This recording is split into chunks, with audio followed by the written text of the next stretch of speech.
Ndeko Benda Kiti après Jean-Pierre Mbemba boyebi ke bato ebele baye kozomela awa Jean-Pierre Mbemba balobi azali moto na lokuta il faut akende scène pepe bo excusez vraiment grippe ezali kobetanga makasi naza pe allergique na ba pollen bonimbisa vraiment awa ezali na tour ya nani na tour ya Willy Willy Mushiki pe adasuki kuna na umela na koloba te boyoka azako bimisa ba vérité moko wana bana ya Goma bana ya côté ya Est dossier ya 66 millions de dollars oye bandaki kobima alobi azalaka ministre na place mbongo wana bandaki kobima pe alobi Joseph Kabila aye ko confirmer que alobi Joseph Kabila azalaki pardon bilo msuno olobate pardon bilo moko boyoka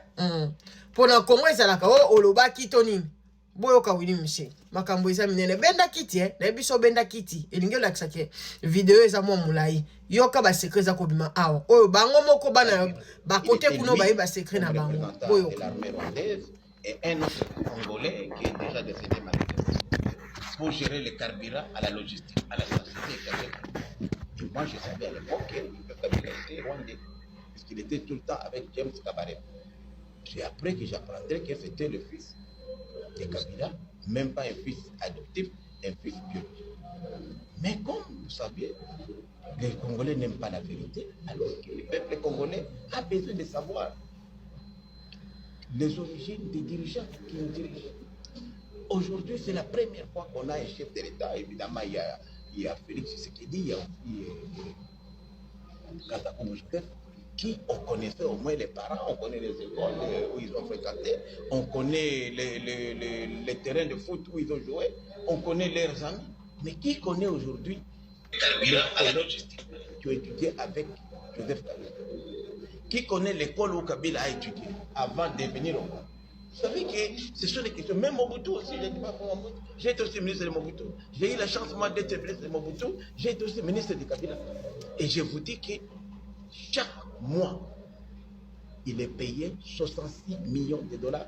Il était payé. J'étais ministre de l'énergie. Et à l'époque, on les payait dans le budget de mon ministère, couvrant notre contribution à la Sinelac.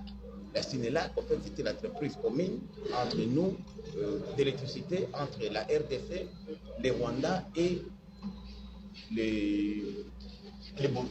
L'argent était payé au Rwanda, comme les Rwandais disaient qu'elle donnait de l'électricité des Ruzizi, elle avait préfinancé. Mais ce préfinancement-là n'est jamais fini. Et jusqu'à l'arrivée de Félix Tshisekedi, les 66 millions de dollars étaient payés. Je suis ancien ministre de l'énergie, je vous dis que ça sortait de mon ministère. Et lorsque Félix Tshisekedi a arrêté ces paiements-là indus, ça a posé un problème. Je pense que c'est un secret professionnel. Ceux qui ont été à la tête de ce ministère-là pourraient témoigner. Et moi j'avais posé la question, on m'a dit que non, c'est la contribution de la RDC à la Sinelac. J'ai même organisé une mission de contrôle. J'ai même un collègue député qui est ici, honorable, il est maintenant devenu député, honorable Soumaïli. Honorable Soumaïli, Emile est ici, il était à l'époque un de mes collaborateurs dans mon cabinet. J'ai fait la même mission avec elle. Donc c'est une histoire bien connue. Et c'est comme ça qu'aujourd'hui, vous savez que le Rwanda est agité puisque cette manne-là ne tombe plus. Voilà une des causes de guerre. Comment expliquer aujourd'hui? Puisqu'on peut croire, qu'on peut dire tout ce qu'on dit, que Jean-Pierre Bemba a fait de la politique. Non. C'est Kabila qui a combattu, soi-disant, l'M23. Et pendant ce temps-là, après la défaite de l'M23, les héros de la guerre, général Baouma, colonel Mamadou, tous ces héros-là, les Mbouda Mabé, par de morts curieuses et suspectes, sont tous passés. On peut se demander comment ces héros-là sont morts dans des circonstances mystérieuses. Jusqu'aujourd'hui, on n'a jamais expliqué. Et on voit aujourd'hui la même personne qui a combattu l'M23. M23 est défait, c'est fini, non, vous avez gagné la guerre. Il va encore les suivre en Nairobi, négocier avec qui? Avec qui? Avec Kagame à côté et Museveni. Et après, 10 ans après, ces gens-là reviennent ici C'est lui qui devient encore chef de guerre. On va se mettre mais il y a quelque chose qui ne marche pas. C'est pourquoi on se pose qu'est-ce que Kabila est-il réellement congolais? Nous ne savons pas la mère de Kabila, la vraie mère biologique. Moi, je suis Moussaïd. J'ai connu Maman Sifa depuis des années avant même que Mouzé n'arrive ici. Parce qu'on allait à l'étranger. Je n'ai jamais entendu parler d'un de ses fils qui s'appellerait Joseph Kabila. Mais à l'époque, on ne peut pas parler. Je crois que les Congolais ont besoin quand même de savoir les passés de leurs dirigeants. Ce n'est pas mauvais de finir. Et si lui, Joseph Kabila, persiste et a dit qu'il est le fils biologique de Mouzé Laurent de Kabila, mais pourquoi il refuse de faire l'ADN? Les corps de Kabila ici, de Mouzé, on n'a qu'à prendre les sangs et faire les tests d'ADN. C'est possible. Aujourd'hui, avec la technologie, les corps est là, on peut faire ça. Mais Kabila Joseph a toujours refusé ça. Même son nom n'était pas Kabila Joseph. Quand il est venu à Goma, on ne l'appelle pas Kabila. Moi, c'est ici à Kinshasa, quand il est devenu général et commandant des forces terrestres, que j'ai appris qu'il s'appelait Kabila. Il ne s'appelait pas Kabila à Goma. Est-ce que vous avez déjà rencontré? Il s'appelait Hippolyte. Moi je connais Hippolyte. Alors, à la station, il s'appelait Hippolyte.